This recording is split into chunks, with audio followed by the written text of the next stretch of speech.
de chaque vendredi. Mais aujourd'hui, nous avons repris avec notre première séance pour ce mois de juin 2025. Nous vous disons bienvenue, sentez-vous vraiment accueillis. Alors, avant de laisser la place à la présentatrice d'aujourd'hui, je vais devoir nous donner quelques règles. Si vous avez à dire, vous écrivez dans le chat et pendant que la présentatrice sera en train de présenter, donc de faire son exposé, vous allez juste noter quelque part. Si vous avez une question, vous écrivez dans le chat. Après la présentation, nous allons tous poser nos questions, donner des compléments pour que la réunion puisse rester harmonieuse et équilibrée. Si vous avez compris la remarque, vous pouvez encore une fois manifester. Comme ça, nous allons commencer.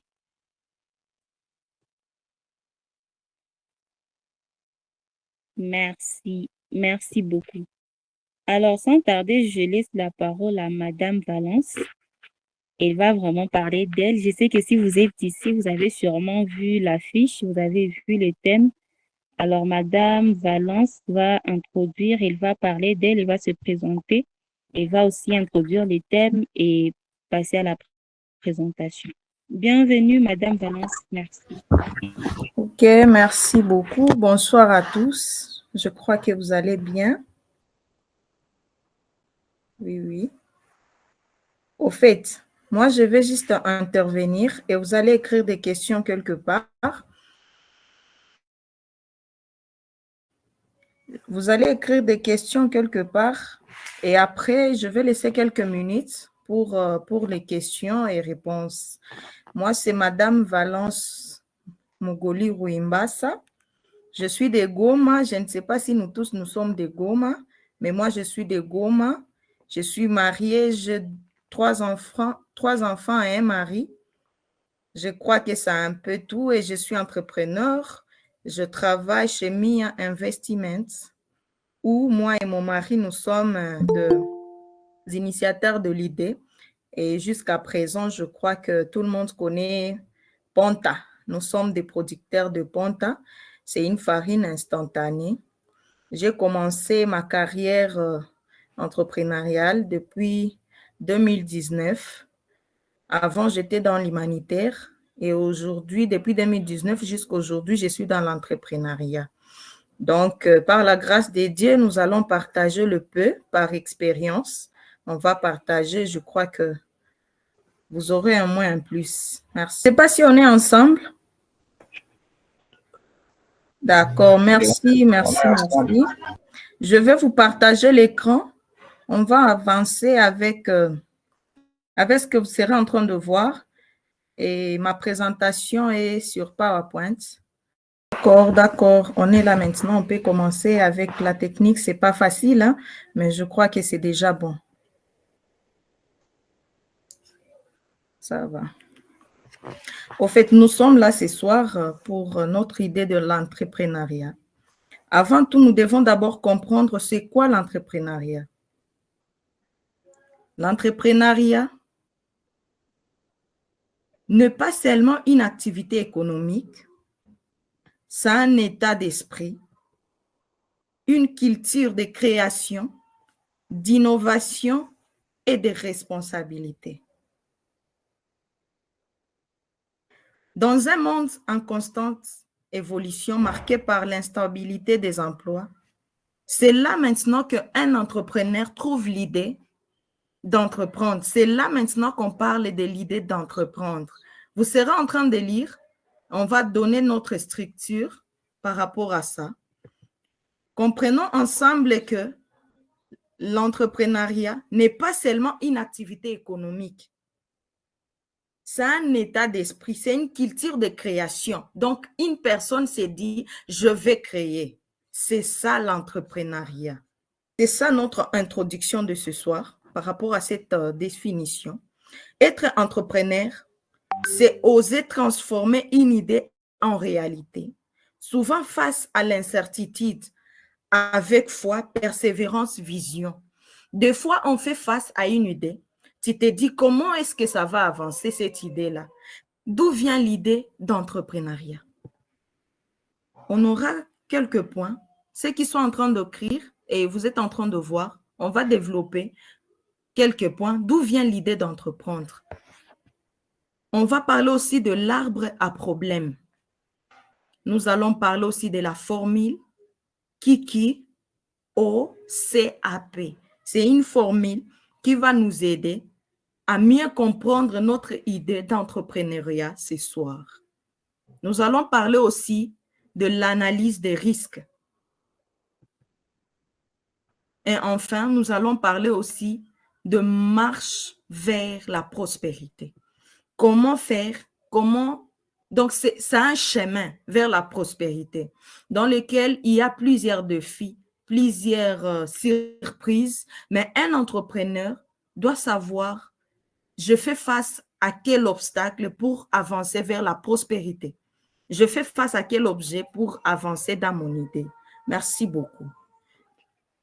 On a déjà fait l'introduction par rapport à la définition. On a dit que l'entrepreneuriat n'est pas une simple activité économique, mais un état d'esprit. Un état d'esprit, donc la détermination de la personne, de l'entrepreneur, fait à ce qu'on parle de l'entrepreneuriat parce que c'est son état d'esprit. La deuxième chose, on va parler de l'entrepreneuriat comme une culture de création et de responsabilité. L'entrepreneur prend l'idée de créer, donc tu crées et tu es responsable de la... Donc, on a dit, c'est la responsabilité. Toi-même, tu es entrepreneur, tu prends cette responsabilité d'entreprendre. La troisième chose, l'entrepreneuriat est la voie par excellence pour répondre aux besoins de la société. Un entrepreneur ne doit pas seulement se réveiller avec une idée qui n'est pas vraiment là comme une solution du problème remarqué dans la société. Mais toute activité entrepreneuriale vient résoudre un problème observé dans la société. Si tu trouves que ton projet n'amène pas une innovation, n'amène pas une solution dans la société, sache que ce n'est pas une bonne idée pour entreprendre. Et la dernière chose, être entrepreneur, c'est oser transformer une idée en réalité et s'offrir une place dans la société en offrant une valeur ajoutée. Là, je peux illustrer avec un exemple. Avec un exemple, la société, tu amènes dans la société une valeur ajoutée. Ça veut dire quoi? Il peut y avoir une personne qui vend de manioc comme toi, mais toi, tu y ajoutes ta valeur ajoutée. Tu épilches le manioc, tu le mets dans de boîtes de conserve et tu les vends différemment de la personne qui vend de manioc à la route comme tout le monde. C'est ça l'idée d'amener une valeur ajoutée sur ton idée d'entrepreneuriat. Notre point, d'où vient l'idée d'entrepreneuriat? Je ne sais pas si vous êtes en train de m'écouter, mais essayez un peu d'ouvrir le micro pour dire que vous êtes là. Nous sommes là, madame. D'accord, d'accord. Merci beaucoup. Notre point, on va se dire d'où vient l'idée d'entrepreneuriat. Plusieurs personnes se posent la question, j'ai l'argent, je vais faire quoi?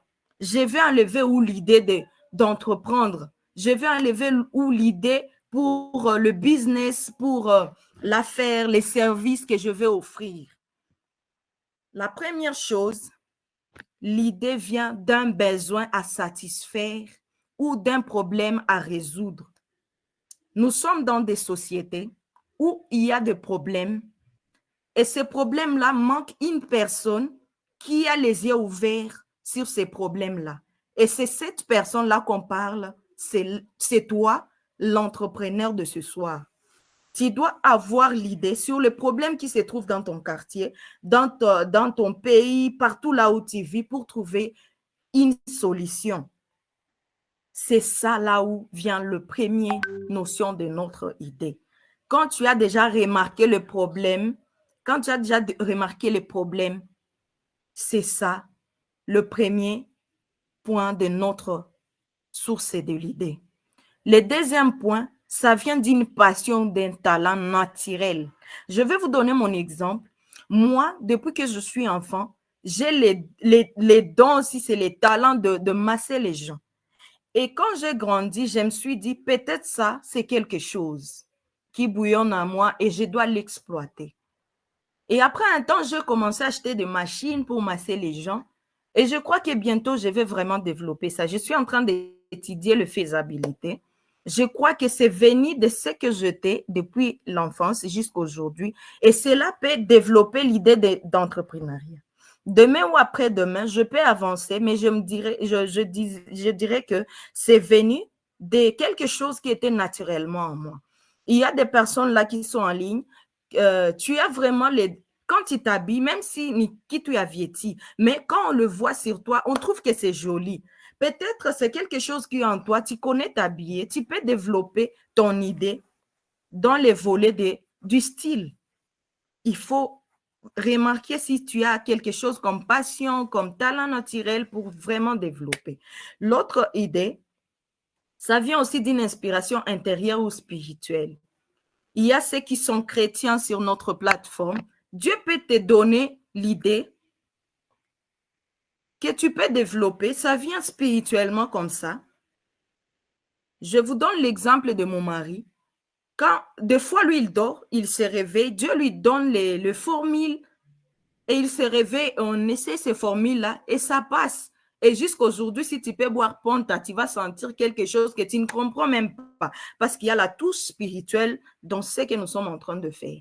Là, on n'a pas vraiment oublié. Il y a aussi une inspiration intérieure. Tu t'assois seulement, tu vois qu'une idée te vient de nulle part et si tu essayes dans ça, tu vas voir que ça vient de quelque part et tu vas réussir.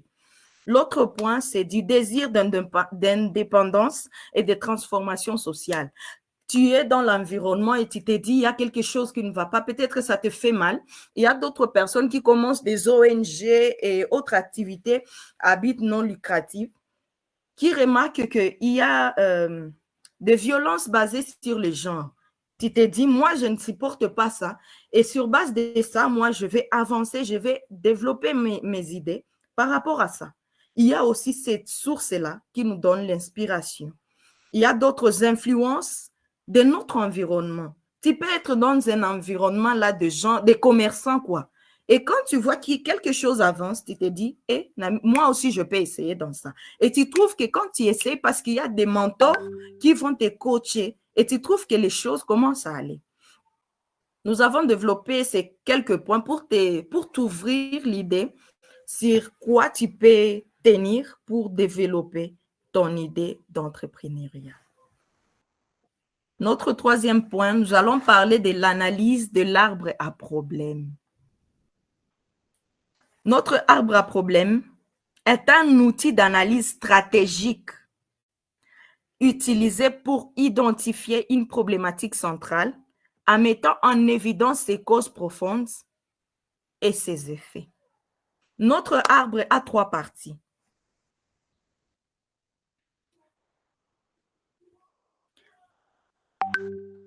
Nous connaissons que l'arbre a le tronc, les racines et les branches qui portent le fruit et tout, qui sont au-dessus.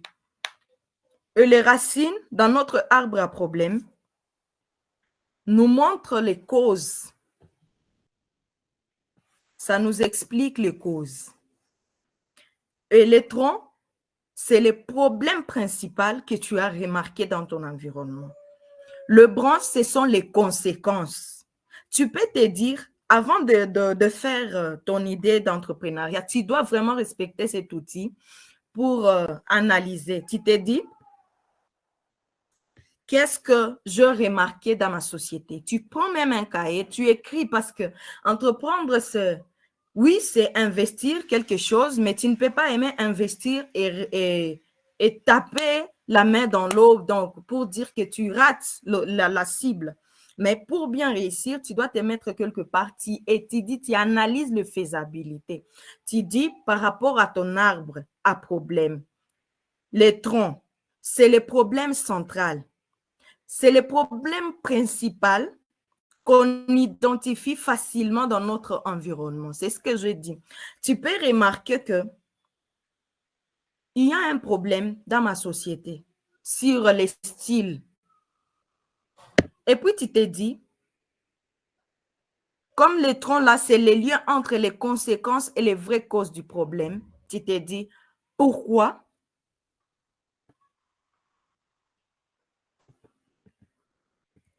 Pourquoi il y a ça dans ma société? Le problème principal, je trouve que c'est l'habillement. Et quand tu remarques le racine, ce sont les causes de cet mauvais habillement-là. Il y a plusieurs choses. Ça peut être manque d'argent, peut-être ils n'ont pas l'idée sur les styles, ils n'ont pas l'accessibilité facile aux habits moins chers mais propres, par exemple. Et en analysant ça, les causes là vont t'aider à comprendre les conséquences. Les conséquences, ce sont le fruit qui sont, les conséquences, ce sont le fait et le fruit. Ce sont les conséquences ici des causes. Donc, ce que tu vois, ce que nous voyons maintenant, les gens ne sont pas habillés, classe. Tout n'a on a les conséquences. Mais ça vient d'où? Ça vient là de racines. Les gens n'ont pas d'argent, les gens n'ont pas d'accessibilité pour avoir des habits moins chers, mais classe. Mais quand toi, un entrepreneur, tu trouves que moi, j'ai une solution par rapport à ça, tu auras déjà bien analysé ton arbre à problème et tu sauras comment entreprendre dans cette affaire-là, vu que tu as déjà fait des analyses approfondies. Je m'arrête là parce qu'il y aura des questions sur ça. Je descends sur l'autre point. Notre temps file. Je crois qu'il y aura des questions par rapport à ça. Je parle encore d'autres choses sur notre formule Kiki, O, C, A, A et P. C'est quelque chose que je reformulais comme ça, mais le premier qui, c'est quoi faire? Tu te poses la question. On n'investit pas seulement pour investir, pour nous voir que nous sommes des jeunes entrepreneurs et surtout avec les vents actuels. Quand un jeune dit que je suis un jeune entrepreneur, il se tape la poitrine que je suis un jeune entrepreneur, mais ce n'est pas ça. Un vrai jeune entrepreneur, je vous les partage par expérience, c'est quelqu'un qui s'est dit, qu'est-ce que je vais faire?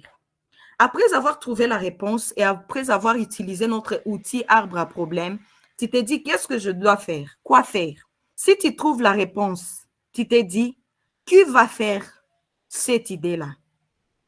Soit c'est toi-même, soit tu vas prendre quelqu'un qui va l'exercer, mais je tiens à vous conseiller, au début de votre idée entrepreneuriale, il ne faut jamais, jamais mettre quelqu'un d'autre qui va exécuter votre projet parce que vous êtes le maître de votre projet. Tu connais là où tu amènes tes idées, là où tu amènes ton entreprise. Tu peux avoir l'idée de l'agriculture, mais tu te dis, par exemple, Ndalimicha. Oui, tu peux Limicha, mais tu supervises les activités de l'agriculture, mais ne pas laisser et dire, j'ai déjà fait peut-être ma quête, il y a ce que je vais faire, bah continuer. Non, non, tu ne dois pas faire ça. Tu dois commencer à observer, à analyser, à accompagner ton projet pour bien réussir. La plupart des gens qui ont des boutiques, ils ont échoué. Ils se sont dit que non, je ne vais pas avancer. C'est parce qu'ils ont mis des gens, à superviser leur travail au lieu qu'eux-mêmes soient là. Tu te dis, qui va faire? Notre équipe, c'est quand faire. Je vais le faire quand. Ça, c'est la première notion du temps. Tu t'es dit, je vais le faire quand. L'autre O, c'est où faire. Il y a d'autres projets. Si tu as mal choisi l'endroit, c'est le frein pour ton projet. Nous pouvons analyser ensemble quelqu'un qui réfléchit que je veux faire le shawarma ou bien les pizzas. Tu amènes ça au village. Oui, il peut y avoir certaines personnes qui ne vont pas montrer leur résistance par rapport à ton projet, mais il y aura au moins 70% des gens qui ne seront même pas dans ce que tu es en train de faire parce qu'ils ne sont pas habitués à des épices, à des fromages, à tout ce que tu vas mettre dedans. Mais tu dois analyser si j'amène mon projet de shawarma et de pizza dans la ville à côté de l'université, je vais vendre. Donc, la notion de savoir où faire, ça nous aide à avancer dans notre projet. L'autre essai, c'est comment faire. Tu vas le faire comment? Est-ce que tu vas faire par de livraison à domicile ou bien tu vas faire, tu vas ouvrir quelque chose où les clients vont te suivre là? Tu dois analyser comment je vais faire mon projet. Avec mon projet, je vais le faire avec les femmes. et tu te focalises sur les femmes. Tu dois chercher, les femmes aiment quoi? Les femmes, je vais les trouver où? Tout ça, tu vas analyser. Et le dernier P, c'est pourquoi faire? Pourquoi ton projet est consistant? C'est là qu'on va, tu vas te poser la question. En quoi mon projet est pertinent? En quoi mon projet est consistant? En quoi mon projet est nécessaire, important? En quoi mon projet amène une innovation? Je viens apporter quoi? Pourquoi je dois faire ça? Ne pas voir 10 000 personnes dans le même projet avec toi. Si Nawe, on a qui a de la même manière. Tu n'ajoutes rien comme valeur ajoutée pour faire la différence de ton entreprise et d'autres entreprises. Tu dois ajouter quelque chose de plus. Si tu trouves que c'est le même produit, tu peux même faire projet genre promotion. Si tu donnes 2 stylos, tu ajoutes un stylo. Déjà, ça, c'est une valeur ajoutée que d'autres entreprises ne font pas. Et cela va toucher sur la psychologie de tes clients et les clients seront vraiment emportés par ce que tu as fait comme implice. Merci beaucoup. Nous allons descendre sur l'autre point. C'est l'analyse des risques. Le risque en entrepreneuriat est l'incertitude liée aux pertes possibles. Plusieurs entreprises, plusieurs entrepreneurs font face aux risques. Mais tu te dis, si tu as bien analysé au début, tu diminues les taux de risque. Parce qu'il y a toujours des risques dans chaque entreprise, mais tu diminues les taux de risque. Parmi les risques, nous avons le premier risque, c'est le risque financier. Tout ce qui est lié à l'argent. Je vais investir dans ce que je suis en train d'investir là. Quels seraient les risques liés aux finances? Peut-être si tu fais un projet, je donne l'exemple de Goma et Minova par exemple. Est-ce que je vais enlever l'argent Goma, Minova, sans transaction de Airtel Money ou bien de la banque? Tu dois analyser tout ça pour diminuer les risques. Si une fois en route, la personne que tu as envoyée en a quoi kidnapper, tout ça. Donc, l'entreprise va tomber en faillite à cause de ça. Nous devons analyser les risques liés à la finance dans notre entreprise pour ne pas tomber en faillite ou bien pour ne pas léser certains points de l'entreprise. Deuxième chose, c'est le risque de marché. Tu te dis, sur le marché, il y a quoi? Je commence mon entreprise. Est-ce que mon approvisionnement sera toujours constant? Est-ce que je serai toujours à mesure de répondre à des commandes? Est-ce que là où je vais m'approvisionner, est-ce que Aïtaïcha, donc les stocks là, il t'a quoi toujours? Parce qu'il y a d'autres personnes qui commencent des entreprises sans tenir compte du marché. Après un temps, on a sikia que banengia mon rupture parce qu'il n'y a pas de matière première. Ça, c'est le problème de l'analyse avant le début de l'activité. Tu dois tenir compte de ça avant de commencer ton entreprise. Et après ça, tu dois tenir aussi compte du marché sur dans un autre volet. Tu dois voir est-ce que le marché, il y a vraiment une forte concurrence. Tu dois analyser ça. Qu'est-ce que je dois apporter de plus par rapport à ces marchés? Qu'est-ce que je dois être? Est-ce que je dois être différemment des autres? Ou bien qui dois-je voir? Parce que je donne l'exemple de ma farine. Il y a des personnes à Birere. Si tu veux introduire ton produit à Birere, tu dois passer par des personnes là. Et si tu entres sur le marché et tu ne sais pas ça, facilement ton produit, ça va, oui, pénétrer le marché, mais difficilement, tu vas beaucoup investir et ça va prendre beaucoup de temps. L'autre point, ce sont des risques opérationnels. L'autre, ce sont des risques humains. Est-ce qu'il y a des risques humains dans mon entreprise? Comment je dois prendre pour ceux qui ont des idées de soudure, tout ça, comment je dois faire pour préserver mes personnels, pour le mettre à l'abri du danger? Est-ce que moto, tout ça, donc tu prends soin de tes personnels au point que tu fais la gestion des risques de tes personnels? Est-ce que ce que je suis en train de faire Mina Bitoalia avec soin. Est-ce qu'il y aura pas de perte en vie humaine? Est-ce que ce que je suis en train de faire là, ça ne va pas causer des dangers sur la santé des gens? Parce qu'il y a ceux-là qui entreprennent et après un temps, tu as fait mal de mélange et là, tu tues la société et tu es poursuivi pour ça. Donc, la carrière naïcha. Donc, nous devons vraiment tenir compte de ça. L'autre point, ce sont des risques légaux ou réglementaires. Avant de commencer une entreprise, soyons vraiment jeunes. Si tu trouves que tu seras vraiment dans c'est quoi encore, entreprise, les micros ou bien les macros, tiens compte de l'État. Qu'est-ce que l'État dit par rapport à ça? Pour ne pas venir être dans les dangers demain ou après-demain par rapport à ça. Mais si une fois l'activité est vraiment minime, il ne faut pas tenir compte de ça. Il faut commencer seulement et après ça va venir. Donc, il faut tenir compte aussi de ça. Et il y a aussi des risques personnels. Tu te dis, avec cette activité, est-ce que je suis touchée psychologiquement? Je suis touchée émotionnellement. Ne te mets pas dans une activité, l'état de dépression. Oui, au début, il y a une pression, mais il faut tenir compte de ta santé étant entrepreneur, pourvu que tu avances et que tu restes en bonne santé. Ta santé, l'avancement de ton entreprise dépend de ta santé aussi. Merci. Nous descendons sur l'autre point.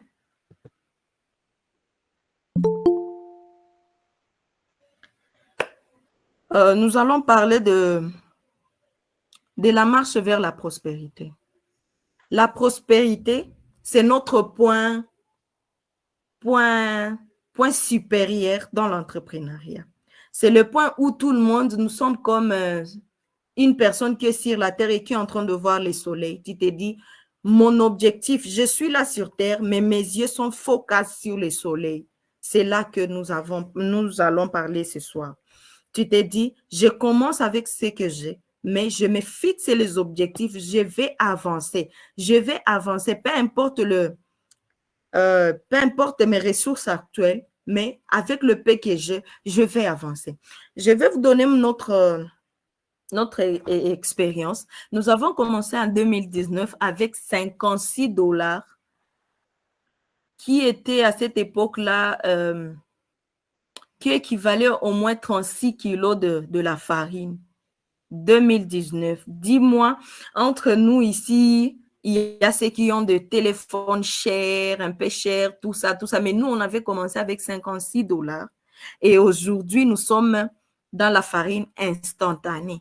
Tu mets seulement de l'eau chaude et tu bois, mes chers frères. Il faut vraiment tenir compte de ça. Il ne faut pas s'arrêter là où tu as commencé. Il faut te fixer les objectifs. Tu t'es dit, je commence aujourd'hui comme ça, mais demain, je vais avancer.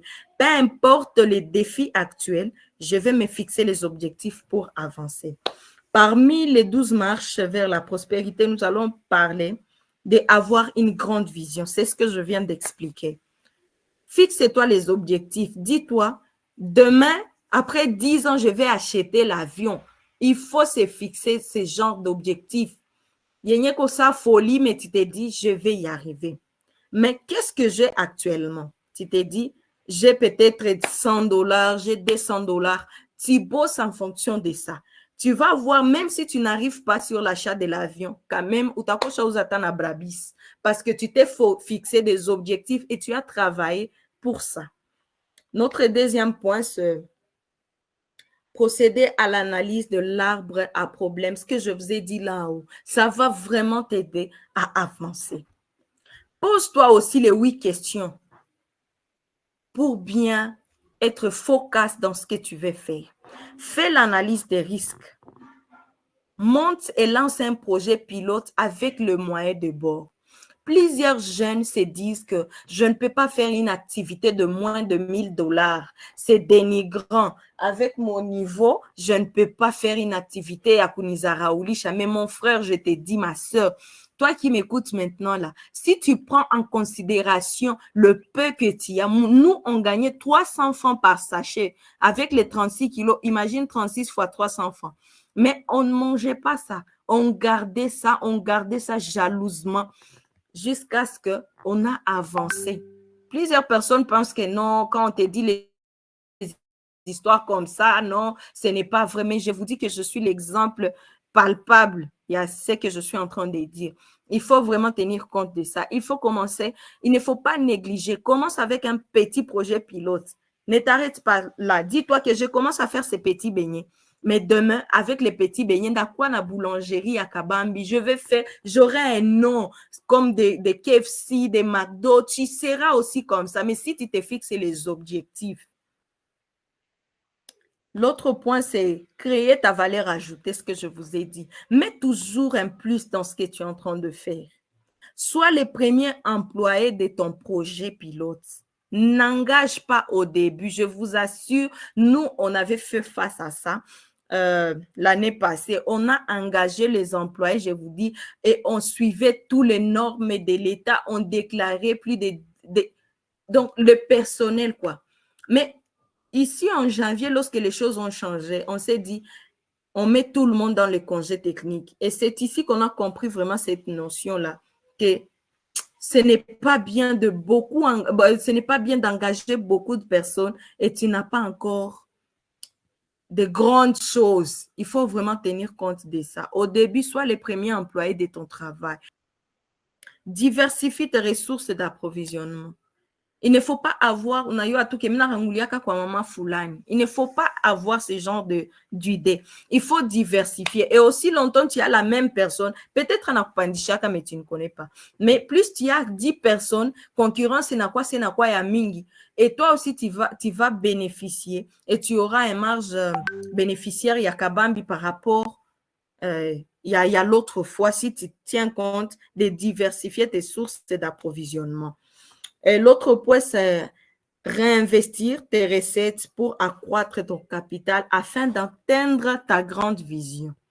Le P, donc l'intérêt, après calcul, si tu as acheté une chose à 10 $, tu l'as vendue à 15 $. Si tu trouves que tes dépenses n'échappent à 2 $, tu prends les 3 $ là, tu les gardes. Aussi longtemps tu réinvestis dans le business. Tu vas voir que tu avais commencé avec un capital de 20 $, après demain tu as 50, après demain tu as 100, et c'est comme ça que les entrepreneurs prennent de l'envol et tu dis attends que non, il avait commencé comme ça et aujourd'hui il est comme ça. Fidélise tes clients par le professionnalisme, l'excellence et l'honnêteté. Plusieurs personnes ne sont pas honnêtes. Tu ne peux pas nous fidéliser. Ce n'est pas l'église, mes chers. Ce n'est pas l'église où tu vas prêcher, nous tous, on va venir. Donc, si tu ne nous donnes pas les meilleurs, on va partir chez l'autre. Mais si tu veux nous fidéliser, sois honnête, sois professionnel, sois accueillante dans ce que tu es en train de faire. Quand tu m'appelles, par exemple, maintenant, là, la nuit, madame, est-ce que je peux trouver un carton de Ponta et tout? Je te parle avec politesse parce que je sais que je suis là pour toi. Donc, si je n'ai pas de clients, je suis venue faire quoi dans l'entrepreneuriat? Je te parle avec politesse. Donc, tout, bien quoi professionnel. Donc, il faut éviter de ne pas être professionnel. Sinon, tu ne vas pas fidéliser. Je vous dis, la personne là, si la personne là n'est pas là, au moins que je rentre. Si tu analyses bien, cette personne-là est professionnelle. Peut-être il sourit bien avec toi. Peut-être cette personne-là est excellente dans ce qu'elle est en train de faire. Moi, je donne l'exemple d'un entrepreneur de Goma. Il y a Manish Shawarma. Franchement, lui là, je l'avais vu comment il avait commencé. Léo, si tu me dis, même si je mange les shawarma de partout, je vais dire Manish, il est professionnel et il essaye d'avancer. Il faut vraiment encourager d'autres entrepreneurs dans ce qu'ils sont en train de faire. Ne cesse jamais de... L'autre point, il faut toujours s'auto-évaluer. Il faut toujours s'auto-évaluer. Tu t'es dit, j'ai commencé avec combien? Aujourd'hui, je suis où? Plusieurs personnes qui vendent des habits, je donne l'exemple pour ceux qui vendent des habits, ils ne savent pas s'auto-évaluer. Tu ne sais pas si tu avais commencé où, tu es où, tu payes comment. Toi, tu trouves que, ou que tu n'as tout chacun dans ce que tu as. Il faut vraiment tenir compte et il faut s'auto-évaluer. Chaque activité qui n'a pas l'évaluation, c'est une activité morte.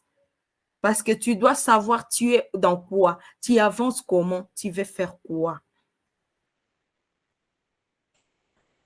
Et ne cesse jamais de renforcer tes capacités. Il faut toujours ces capacités, quoi. Dans ce que tu es en train de faire, fais des recherches sur net. Par exemple, moi qui vais entreprendre aussi dans les massages, je dois étudier, je dois apprendre est-ce que les gens de l'extérieur font comment?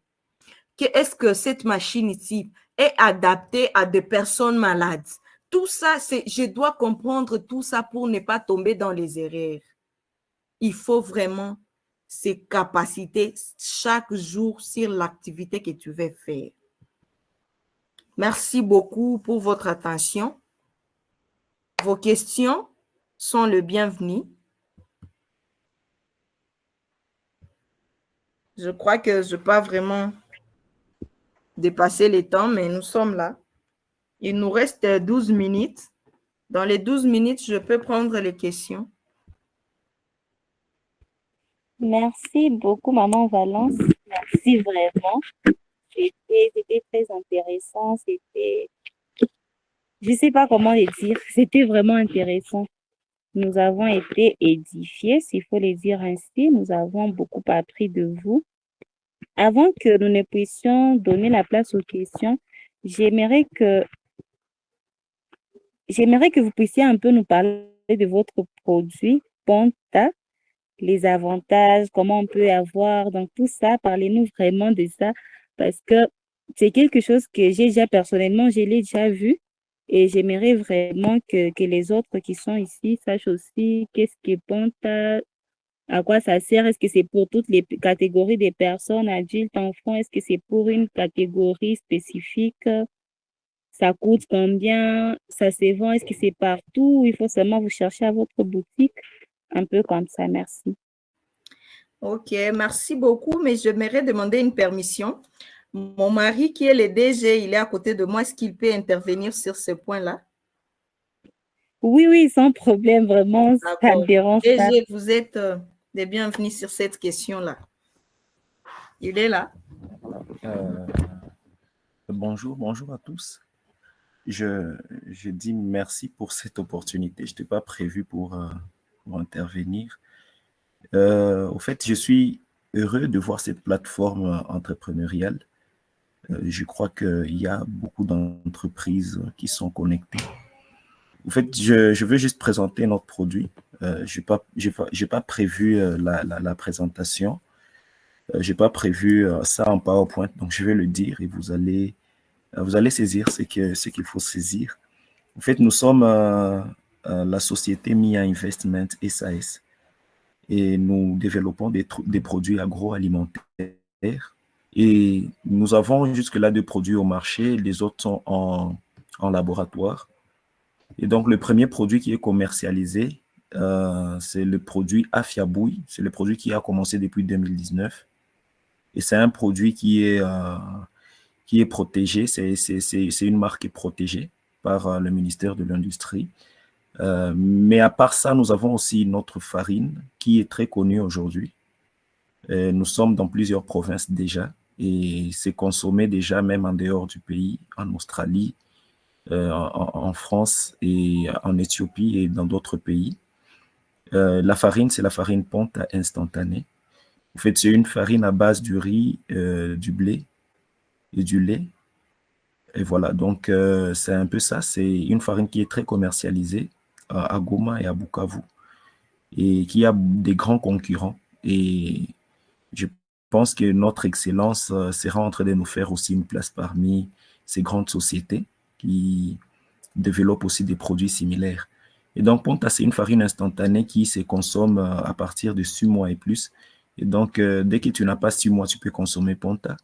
Mais Ponta n'est pas conseillé pour les enfants de moins de 6 mois, mais aussi de personnes diabétiques, parce que nous utilisons le sucre. Mais nous sommes en train de développer d'autres formules de Ponta, parce que nous avons déjà fini avec la formule basique, c'est ce qui est commercialisé. Mais nous avons aussi de formules, comment je peux dire, nous avons d'autres formules Ponta qui seront bientôt commercialisées aussi. Il y a Ponta banane, il y a Ponta chocolat. Ponta, bon, il y a beaucoup de Ponta. Et voilà. Et donc, c'est là où on va penser aussi aux diabétiques, mais aussi aux enfants de moins de 6 mois. Et donc, c'est un peu ça par rapport au prix. Ponta a un prix qui est standard, c'est par rapport au carton. Nous ne vendons plus de pièces. Nous avons laissé ces tâches-là aux distributeurs, aux revendeurs. Nous vendons des cartons et nous travaillons avec des distributeurs agréés à Goma, distributeur agréé à Bukavu. Pour au prix, le prix ne peut pas aller au-delà de 15 000 francs le paquet de 500 grammes. Et donc, tu peux Merci. trouver ça à Birere à 10 500 francs, 10 800. Et dans le supermarché, ça peut aller jusqu'à 15 000 francs. Et donc, c'est un peu ça. Mais pour les cartons, si vous voulez vous en procurer, c'est à 65 $. Et ça, c'est un prix qui est standard. Merci beaucoup. Je crois que j'ai dit ce que je devais dire. Merci. Merci des questions. Merci beaucoup, merci. On peut même faire signe de vie, des petites acclamations pour la présentation, pour le produit. Je sais que toutes les personnes qui sont connectées, nous n'avons pas 6 mois. Donc, demain, allons acheter Ponta, c'est pour notre santé. Vraiment, c'est pour notre santé. Très bien. Alors, nous allons passer à l'étape des questions. Si vous avez une question, vous allez lever juste la main et nous allons vous accorder la parole. Et puis, il y a dans le chat, vous allez trouver le lien sur lequel vous pouvez trouver l'entreprise de Maman Valence et vous irez lire pour Ponta et tout ce qu'on a pu peut-être détailler. Vous allez voir ça à partir du lien qui est partagé dans le chat. Alors, recevons vos questions. Si vous avez des questions, vous pouvez poser. Je vois Jonathan qui a levé la main. Vous avez la parole. Oui. Bonsoir, merci pour la parole et merci aussi à la présentatrice pour cette présentation enrichissante en informations. Ma question, j'aimerais bien savoir quels sont les obstacles que vous avez rencontrés personnellement avec vos différents produits durant votre parcours entrepreneurial. Merci.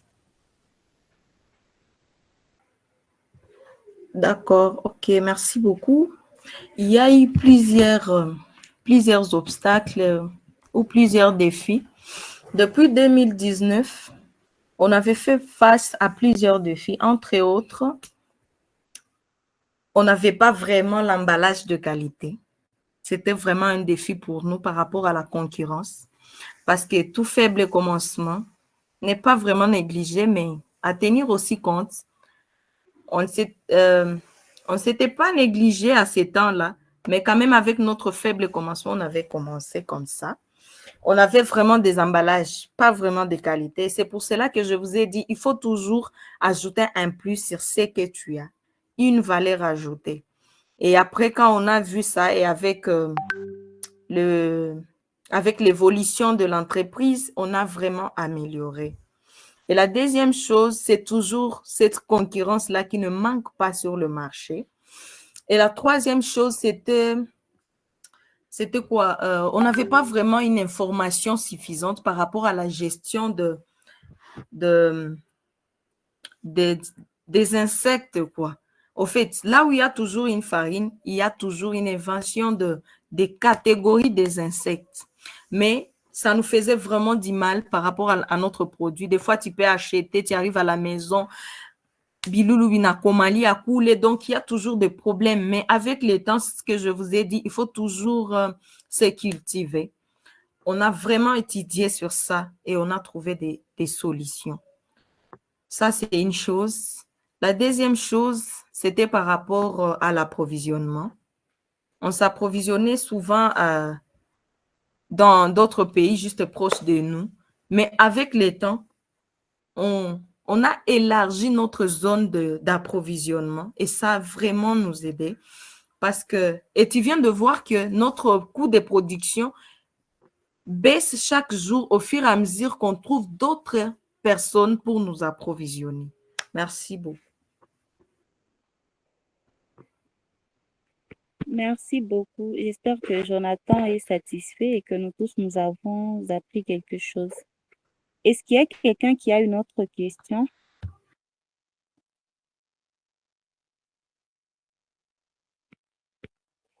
Bon, maman Valence, moi aussi, j'ai une question. Oui, oui. Ok, Chirac, je vous reviens. J'ai déjà vu votre main. Ma question, en fait, elle concerne les découragements.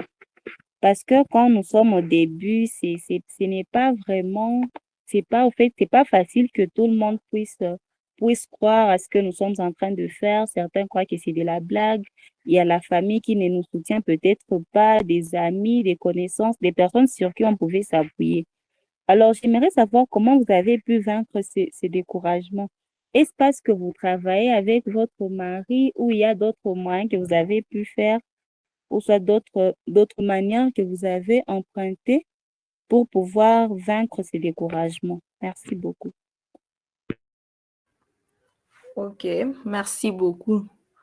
Vraiment, ce n'était pas facile. On était vraiment découragés vu que c'est la farine. Toi-même, imagine. C'est la farine. Deux fois, tu reviens à la maison, tu es rempli de la farine, tout ça, tout ça. On était vraiment découragés. Mais on se disait, on a l'objectif. Aujourd'hui, ça peut sembler être difficile, mais demain, on espère à l'avenir meilleur. Et vraiment, on avait eu de partout des oppositions ou bien des personnes qui peuvent nous critiquer et tout, mais on se disait, nous sommes focus. Et c'est ça ce que je vais dire à tout le monde qui est là. Sois vraiment focus dans ce que tu fais. Si on te conseille pour te faire avancer, écoute les conseils. Mais si c'est pour te décourager ou pour te dire que tu ne peux pas y arriver et tout, bien on te dit que ce n'est pas une activité de ton genre, il faut dire à cette personne-là, je vais avancer. Aussi longtemps je me prends en charge, c'est ce qui compte. Si cette personne-là peut te décourager aujourd'hui, crois-moi que cette personne-là ne te donnera pas chaque jour de l'argent. Mais si il te voit autonome, tu dépends de toi-même. Demain, cette personne-là te respectera parce que tu es une personne de parole. Vraiment, il ne faut pas tenir compte de ça, des obstacles, des critiques. Vraiment, il faut être forte. Il faut être vraiment fort si tu es un homme et avancer. Fixe-toi les objectifs.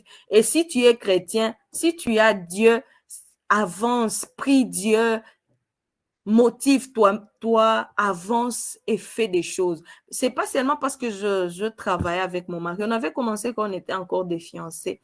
Ce n'était pas facile, mais jusqu'aujourd'hui, on travaille ensemble. Les gens peuvent parler. Des fois, les gens nous disaient que tout comme saga, parce qu'il est les mêmes termes, il est Aïngi, Atabwana, Musaga, Bibi Musaga. Mais nous, on ne se fixait pas à ce qu'il disait. On se disait, peu importe ce qui arrive, peu importe votre langage de placer, nous, on va avancer. Et aujourd'hui, ce sont les mêmes personnes-là qui nous encouragent. Et est-ce que vous pouvez nous donner des pontes? Et on va te donner parce que hier, tu avais ri pour nous ou bien tu t'es moqué de nous. Mais aujourd'hui, nous sommes une bénédiction pour toi. Merci beaucoup. Bravo, bravo, c'est vraiment intéressant. Alors, je donne la parole d'abord à Chirac pour sa question. Après, je vais aussi je vais donner la parole à Sacré. Merci. Chirac, Merci pour la parole. Merci aussi à Madame Valence pour la présentation. C'est vraiment très enrichissant. Moi, elle a soulevé un point par rapport à, à faire entrer dans l'entreprise d'autres personnes, d'engager d'autres personnes. Et elle a souligné que au début, c'est pas du tout intéressant de le faire. Alors, chez vous, Maman Valence, dans votre entreprise, quels étaient les éléments qui vous ont dit c'est maintenant le temps d'ajouter les gens? Est-ce financièrement? Est-ce peut-être au niveau organisationnel? Je ne sais pas, quels sont les éléments qui vous ont poussé à ajouter des personnes? Et si, par exemple, c'est vraiment technique, qu'il y a dans mon idée, il y a d'autres compétences que peut-être je ne suis pas encore capable à faire, mais il y a telle ou telle autre personne qui peut apporter cela. Comment s'y prendre aussi dans ces cas-là? Merci beaucoup. Merci beaucoup. Par rapport à notre expérience, ce qui nous avait poussé vraiment à ajouter le personnel, c'était par rapport au travail. Au début, on le faisait avec mon mari, c'était bien. Mais avec un temps, on s'est dit, c'est vraiment difficile de produire plusieurs cartons seuls. Et c'est là que on avait fait face à un problème. On a vraiment engagé les gens et on avait voulu être dans les normes. Mais avec le temps, on s'est dit, c'est mieux de prendre des journaliers. On te paye journalièrement, tu pars. Si tu trouves que dans ton entreprise, là, tu as des capacités, tu as des insuffisances dans certains domaines, c'est mieux de travailler avec des personnes que tu peux payer journalièrement et les personnes rentrent. C'est mieux au lieu de le fidéliser, quoi. Chaque mois, je dois te payer, mais c'est mieux de travailler avec cette personne-là comme journalier. Je crois que c'est mieux et ça va aussi limiter les dépenses vu que nous sommes encore au début. Merci. Merci, Madame Valence. Alors, je donne la parole. Je pense que Chirac, que vous êtes satisfait. Je donne la parole à c'est Diaz, c'est Gers, je ne sais pas c'est quoi, mais vous avez la parole. Bonsoir, madame. Bonsoir. Ok, je suis content de l'initiative d'abord. Moi, c'est Samuel. C'est pas Gers. Gers, c'est ma société, en fait. Je suis ingénieur, nous sommes des électriciens, nous sommes des entrepreneurs. J'avais une question personnelle, quoi. Je voulais poser à madame Valas. Oui, elle m'écoute, j'espère. La question allait dans le sens de la gestion du stress et de l'incertitude en tant qu'entrepreneur. Comment gérer le stress et les incertitudes quand on est entrepreneur? C'était ça ma question.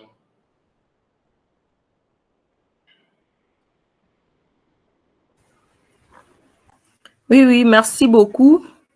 Mais la réponse qui est là est que le stress, c'est genre par la vision.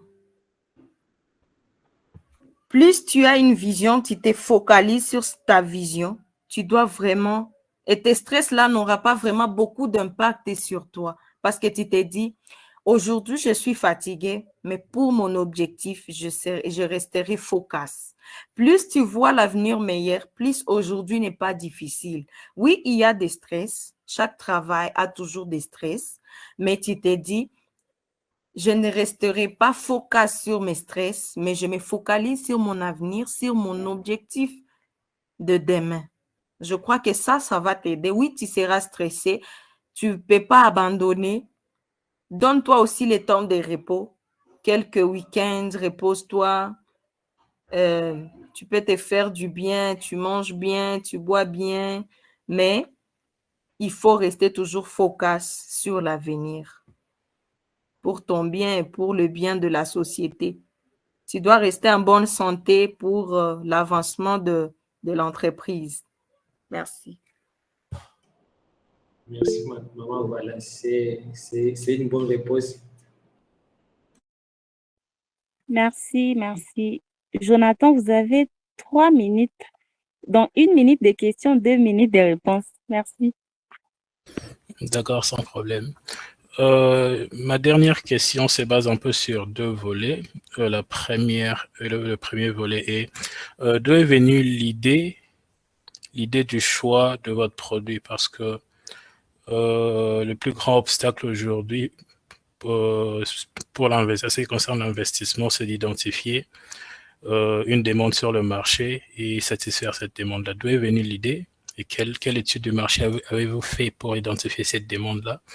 Et le deuxième volet serait de savoir quelles sont vos marges de progrès en termes de revenus. Donc, vous n'avez pas besoin de nous donner vos chiffres financiers, mais un pourcentage pourrait un peu aider à juste avoir une idée de où vous en êtes par rapport à où vous avez commencé. Merci. D'accord. Là, pour la deuxième question, je vais répondre seulement en termes de la quantité de la production. Au fait, on avait commencé avec 36 kilos de farine et aujourd'hui, nous produisons plusieurs tonnes. Donc, il y a plusieurs tonnes qui sont produites dans notre usine. Plusieurs vraiment. Donc, il y a vraiment de l'évolution par rapport à ça. Et par rapport à la première question, d'où est venue l'idée? Dans l'explication ou bien dans notre exposé, là-haut, je dis qu'il y a plusieurs sources d'idées. L'idée de notre entreprise est venue avec mon mari. Mon mari a eu de l'inspiration spirituelle. Dieu lui avait de l'inspiration. D'abord, il reçoit d'abord des inspirations spirituelles par rapport à la formule. Mais au début, il avait vu ma sœur. Là, on était encore des fiancés.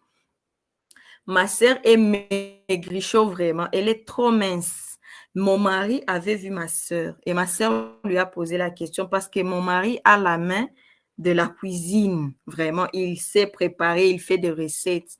Et ma sœur lui a posé des questions. Comment je peux faire pour grossir? Et mon mari lui a dit, je peux te faire une farine de la bouillie qui va t'aider. À partir de là, quand mon mari lui a fait cette bouillie, à partir de là, c'est l'idée de notre entreprise, l'idée de la première farine de l'entreprise est née ces jours-là. Merci beaucoup.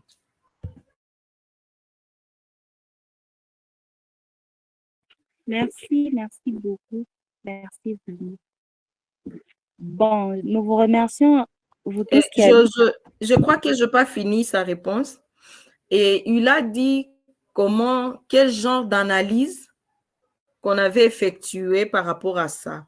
Et après, on s'est dit que la société a besoin d'une bouillie vraiment impeccable et très bon, mais produit localement. Et c'est par rapport à ça que nous avons commencé à produire notre bouillie. Donc, on a vu que dans la société, surtout localement, il n'y a pas de farine instantanée produite à Goma. Il n'y a pas. Surtout en RDC, je ne sais pas. Mais on s'est dit, par rapport à ça, on commence avec notre projet pilote qui était une farine native, mais à la longue, on va arriver sur une bouillie instantanée. Merci. Merci beaucoup, Madame Valence. J'étais en train de dire que je remercie tout le monde. Je vous dis vraiment merci à vous tous qui avez participé à notre session d'aujourd'hui. Alors, peut-être que là où vous êtes en train de vous poser la question de savoir c'est quoi Skillwatt, qu'est-ce que nous sommes, cette plateforme où nous nous retrouvons tous ce soir. Peut-être que vous n'avez peut-être jamais entendu parler de nous, mais nous allons un peu parler de nous avant de nous séparer. Au fait, nous sommes Skillwatt Initiative. Nous sommes une plateforme qui est vraiment dédiée à l'apprentissage et au partage des connaissances dans différents domaines. Nous ne sommes pas limités, donc n'importe quel domaine, nous partageons des connaissances. Il n'y a pas longtemps, nous avions une formation sur l'intelligence artificielle. Aujourd'hui, c'est l'entrepreneuriat. Demain, ça peut être le développement personnel, vraiment dans tous les domaines. Ce qui fait que chez nous, donc, il y a de la place pour tout le monde. Si vous avez un sujet passionnant, si vous avez quelque chose que vous aimeriez partager, vous nous faites juste signe et nous allons vous accueillir, nous allons vous programmer. Alors, nous, en tant que plateforme dédiée à l'apprentissage, qu'est-ce que nous faisons? Ce que nous faisons, c'est d'abord des webinaires mensuels que nous appelons What Virtual Skills. C'est comme ce que nous sommes en train de faire maintenant. Et ça se fait très souvent chaque vendredi.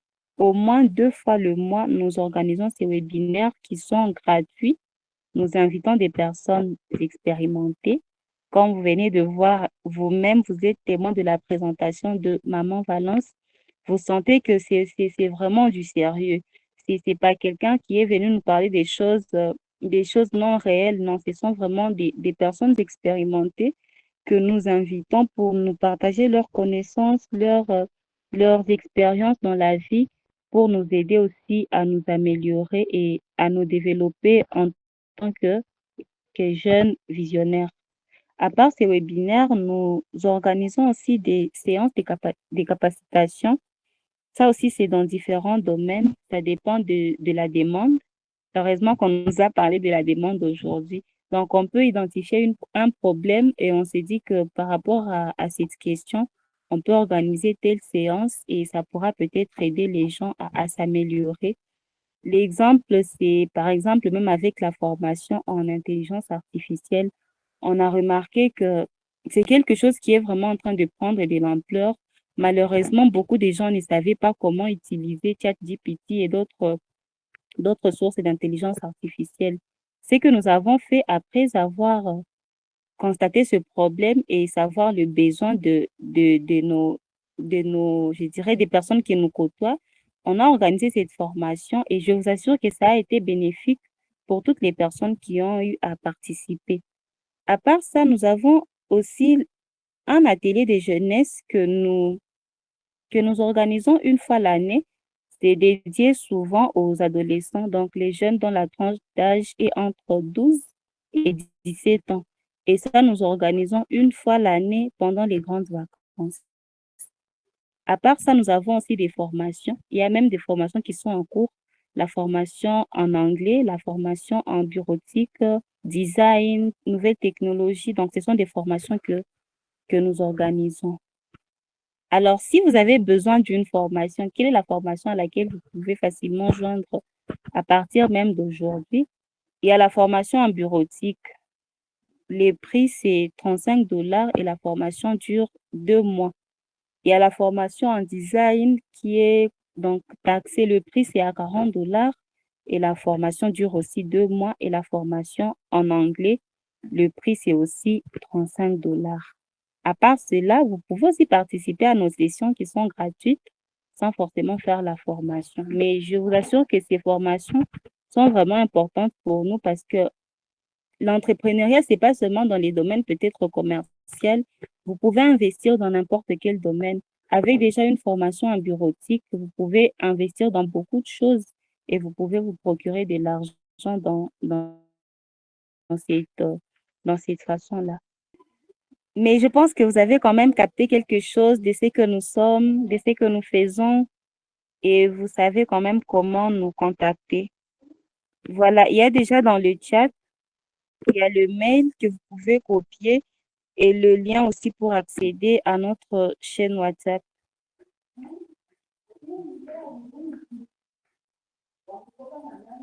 Bien, merci beaucoup pour cette soirée. Merci d'avoir été là, d'avoir été aussi patient. Je pense que nous sommes à la fin. S'il y a une question que j'ai peut-être ignorée, s'il y a quelque chose que nous n'avons pas pu faire, nous allons le faire dans les chats. C'est pourquoi je prie que tout le monde qui est ici dans la réunion puisse se joindre à nous dans le groupe WhatsApp pour d'autres échanges. Merci à Maman Valence pour la présentation qui a été très riche et merci à tous les participants. Bonne soirée à vous.